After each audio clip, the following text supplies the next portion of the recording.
My name is Joran. Started Ecom Sniper, Amazon to eBay dropshipping about 5.5 months ago.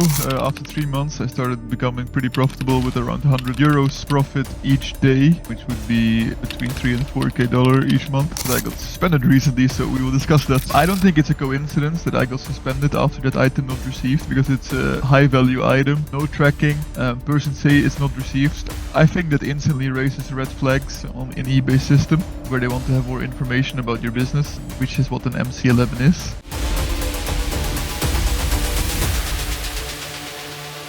What's up, guys? Mark Augustine here, and in this video I have Joran. We're going to talk about the fact that he got suspended on eBay. So like the video, subscribe to the channel.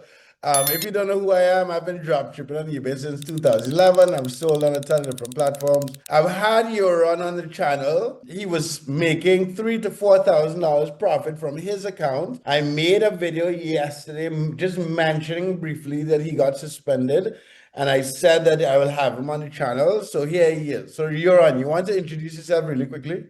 Yeah, what's up everyone? My name is Joran. I've been dropshipping since May last year. Started Ecom Sniper, Amazon to eBay dropshipping about 5.5 months ago. After 3 months, I started becoming pretty profitable with around €100 profit each day, which would be, well, between $3 and $4K each month. And well, as Mark said, I got suspended recently, so we will discuss that. Right. And the thing is, we talked about a number of things. You had a day where you hit $200. We are doing some research on the second account and how like the suspension and that type of thing. But let's just go back into like what happened, right? Right. Try to run down what happened, what steps you took. Like, let's just go through exactly what happened, because those of you guys watching this could learn from it. If you guys have any comments, if you went through eBay suspensions, you can let us know in the comment section. I've gone through it and survived, which is neither here nor there, but so talk. So what happened? Right. So, I mean, people that might know or not know, I was doing around between 15 to 30 sales each day, which is what's bound to happen in that case is that you will have more item not received cases and more returns. So these were definitely elevated during the time where I mean, they've been higher than before my suspension, for sure. They've been a lot higher than that. But overall, eBay takes this from over a couple months, right? So over a couple months, I had quite a high item not received, amount of cases, but I always close them. 90% of the time I would just close them and just refund. And then at the time where I got the 20 minutes before my MC11, I got an item not received case for an item that did not have tracking, and it was an expensive item of around $180. I don't think it's a coincidence that I got suspended after that item not received, because it's a high value item, no tracking, person say it's not received. I think that instantly raises red flags in eBay system, where they want to have more information about your business, which is what an MC11 is. Yeah, that's basically what I think is the reason why I got the MC11 in the first place. Right. So I think I would say that like I am a bit disappointed in myself that I didn't like tell you in the beginning to use TrackerBot from day one. But that is something that like a lot of people in Ecom Sniper, even Sammy, runs his eBay businesses without uploading tracking numbers. And I personally think that's crazy. I think that's even Ronnie is like built. He is not using TrackerBot, and he started to do product substitution. I told him yesterday to stop and get TrackerBot working and upload tracking numbers before you generate sales. Yeah, I mean, I think that's a must have. When they do an MC11, they go check your account and they will ask you to upload all the trackings if you don't have them for all your orders. And unfortunately for me, for my first 400 orders, the Amazon tracking page was already archived, so I couldn't even do that even if I wanted to. So yeah, I mean, like that, I think I just got screwed just because like I didn't do that, and it wasn't. Yeah, and it was an item not received case of an expensive item, which, mind you, the item was received. The person just wanted a return label. So. Oh God. Yeah. Okay. So you got MC11. And then what happened? I mean, I got MC11, and then we have someone in the community which he's called Marty, and I just I've spoke had to him. Marty on the channel before, and he's successfully appealed a ton of MC11s. I mean, he shares it in the group. So guys, if you want to check out the free group, I'll put a link in the description. But yeah, go ahead. Yeah. I mean that I got into contact with him. We sorted out all the documents and sent it into eBay. That's basically what we did. They will ask you for a bunch of things, a bunch of information about your company, about invoices, about your identity verification. But yeah, that did not get approved by eBay. So Right. So you left permanently suspended. yeah, I mean a week later I got MC 999. Mhm. It was quite interesting because it was kind of out of the blue. I mean, in the MC11 conclusion, it already said that I couldn't make any account anymore, and no one in my household could make an account, and no relative could make an account.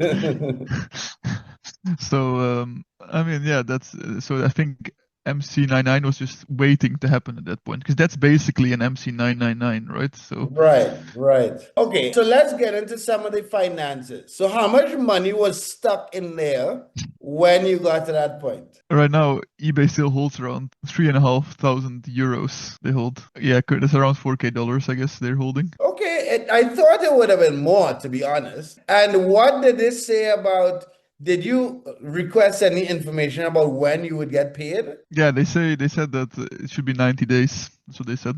Yeah, eBay is usually good on paying out. It's not like Amazon and Walmart have historically have a lot of problems when you get suspended with getting the money back, but you should get that money back in 90 days. Yeah, I trust them on that. Okay, go ahead, go ahead. at least from the items that got delivered. I mean, they should all be delivered anyways, right? So it's like this won't be a problem. But the items that have been delivered, I will get that money as they have been delivered. So Right, but you have items that have not been delivered. no, I mean they're still on the way, you know, because some items would just take a some time, some items just take a bit Mm, longer, or like for the tracking to be updated, takes a bit longer sometimes, and that's the only thing. That's the only thing.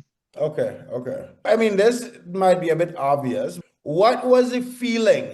What was the emotion when you like, explain what that felt like, the whole process. I mean, initially my heart sinks, you know, when I see MC11 because it's my main income.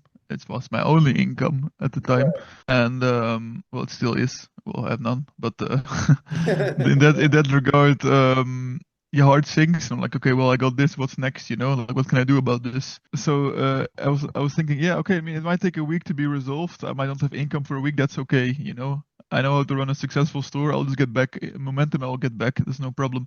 Mhm. So I was kind of trying to swing it positively for myself, but well, it didn't end up happening that way, right? So Okay, so at that crossroad, like I've been through this before, right? So I could explain like what options you have.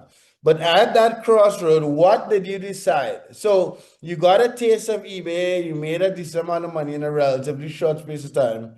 You got suspended. So let me just say one thing. In my opinion, US accounts run a much lower risk of getting suspended. Both MC011 and MC999. That is just from my personal experience. We don't have any hard data on that, but I've gone through on the channel MC011 and came back. Marty has done it. And I just, because of how like credit works in the US and address verification, I personally think that the US accounts pose a lower risk to eBay than selling on eBay.com than international accounts. But that's just my opinion. I might do a video and do some research on that to see what we could find. Right? Okay, so you're here now. Are you doing moving forward? I mean, as my identity has been banned from using eBay, I'm right now looking into considering well doing the agency model where I know how profitable I can be. I know how I also can make someone else very profitable, and I'm very much considering just looking for certain partnerships with other people where I can run their account. I haven't really decided if that's something I truly want to do, but it's something that's on my mind as a possibility, which would then be US accounts, right? Which would then potentially take less risk. And I know a lot about how to run a profitable eBay store. I know how to make it really profitable. So it seems only like a logical step. Right, right. Okay, okay, okay, okay. I mean, I'm looking forward to seeing. I think some people who would go through this on their own, it is easy to give up and be like, okay, fuck it, I can't. It may or may not work and so on. But I also think being part of a community and talking to Ronnie and Apple Pie and all of these other guys who are still selling on eBay, just having that data and that information, one helps with the fact that it's not just a waste of time, and two, like you still get some, in my opinion, I would think that you'll still get some level of motivation to continue. You know what I mean? Or what do you think? I think a little bit about it differently. I think it's more of the sense for, well, I've put in so much time and effort into Mm-hmm. actually learning how to do it and how to be very profitable with one Right, account that I don't want to make that knowledge go to waste, even if I can't use it on myself directly on my own account. I would rather leverage this knowledge right, right. for obviously in the end for my own good and not just move on, you know. That feels just a bit wrong. It feels a bit early for that. Right. Okay. It's just like the thing is, I think one of the big differences is that even before you were doing this, you were making money online and pretty much making money for yourself, whether it's through Shopify dropshipping or gaming, right? And I think a lot of the people who get into eBay dropshipping, a lot of them, it's their first business, it's their first attempt. A lot of them might be working, some guys driving Uber. So it's I don't think that some of those people may have the grit to even look at it that way. But it's interesting to hear you say that. All right, sweet. Yeah. So, guys, those of you guys who are watching this, our purpose of talking about this publicly is hopefully so you guys can see the entire journey of making money online, dropshipping on eBay. We'll have some follow-up videos when Euron decides exactly what he's going to do. So like, subscribe. I'll put a link to my calendar and Euron's calendar if you want a call with any one of us to ask any questions. But is there anything you want to say before we go, Euron? No, not really. We will definitely elaborate more on the subject in the future, so we can help everyone that might be running into the same thing. Yeah, if you have any questions, just reach out. We're always both are always going to be there to respond. So Okay, great. Thanks a lot, Euron, for your time. So guys, if you're watching this, like the video, subscribe to the channel. Again, in the description, I'll put a link to free resources, groups, our calendars. So have a good one, guys.